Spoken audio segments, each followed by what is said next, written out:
Hey guys welcome back to HS vlogs for you. వీడియోలోకి అయితే enter అయ్యి మీ పాప ఎవరో మన వీడియోలోకి వచ్చేసింది. సర్లే అని లాస్ట్ టైం వచ్చినప్పుడు ఎక్కడైతే ప్యాంట్లు చూసినా అక్కడికే తిన్నగా నడుచుకుంటూ వెళ్తున్నాం. తీరా మూసి వచ్చి చూస్తే అక్కడ స్టాక్ లేదు. ఆ ఉన్నవన్నీ 36, 38 సైజులు. అవి వేసుకుంటే ములిగిపోతాను భయ్యా. నవ్వు ఆపుకుంటున్నారు కదా. సర్లే ఎలా ఎంత దూరం అయితే వచ్చాం కదా, ఒక రౌండ్ వేసేద్దామని మా వాడు జూడియో మొత్తం తిప్పేస్తున్నాడు. ఏం చేయాలో తెలియక అద్దం ముందు కెమెరా పట్టుకొని వీడియో అయితే తీసుకుంటున్నాం. సర్లే అని చెప్పి జాకెట్ తీసాడు. ట్రయల్ రూమ్ లో వేసుకుంటాడేమో అనుకున్నాను, మాత్రం బయట వేసేసుకున్నాడు. జాకెట్ వేసుకోగానే ఏమైందో తెలియదు కానీ వీడియోకి అయితే సూపర్ మ్యాన్ అయితే వచ్చేసాడు. వేసుకున్న జాకెట్ ని బాగుంది తీసుకుందాం అని చెప్పి ఒంటి మీద ఉంచేశాడు. మళ్ళా అద్దం దగ్గరకు వచ్చాం, వీడియో తీస్తున్నా అని చెప్పి మా వాడైతే డాన్స్ చేస్తున్నాడు. ఫైనల్ గా దాని ప్రైజ్ అయితే చూసాడు మా వాడు.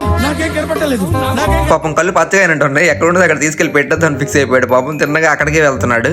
ఎక్కడున్నది అక్కడ తెచ్చి పెట్టి సైలెంట్ గా వెళ్ళిపోతున్నాడు. లోపలికి వచ్చాం కదా, ఏదో ఒకటి తీసుకోపోతే బాగోదు కదా అని ఒక ప్యాంట్ అయితే తీసుకున్నాం. ఆ ఒక్క ప్యాంట్ బిల్ వేయించడానికి లైన్ లో నించున్నాడు. పాపం బిల్లింగ్ అయితే అయిపోయింది కాబట్టి నెక్స్ట్ ట్రైన్ ఎంతగా అని చూస్తున్నాం. ఈ ఒక్క ప్యాంట్ కోసం 70 కిలోమీటర్ల జర్నీ చేసి వచ్చాం. గైస్ వీడియో నచ్చినట్లయితే ఒక లైక్ అండ్ సబ్స్క్రైబ్ చేసుకోవడం మాత్రం మర్చిపోకండి భయ్యా.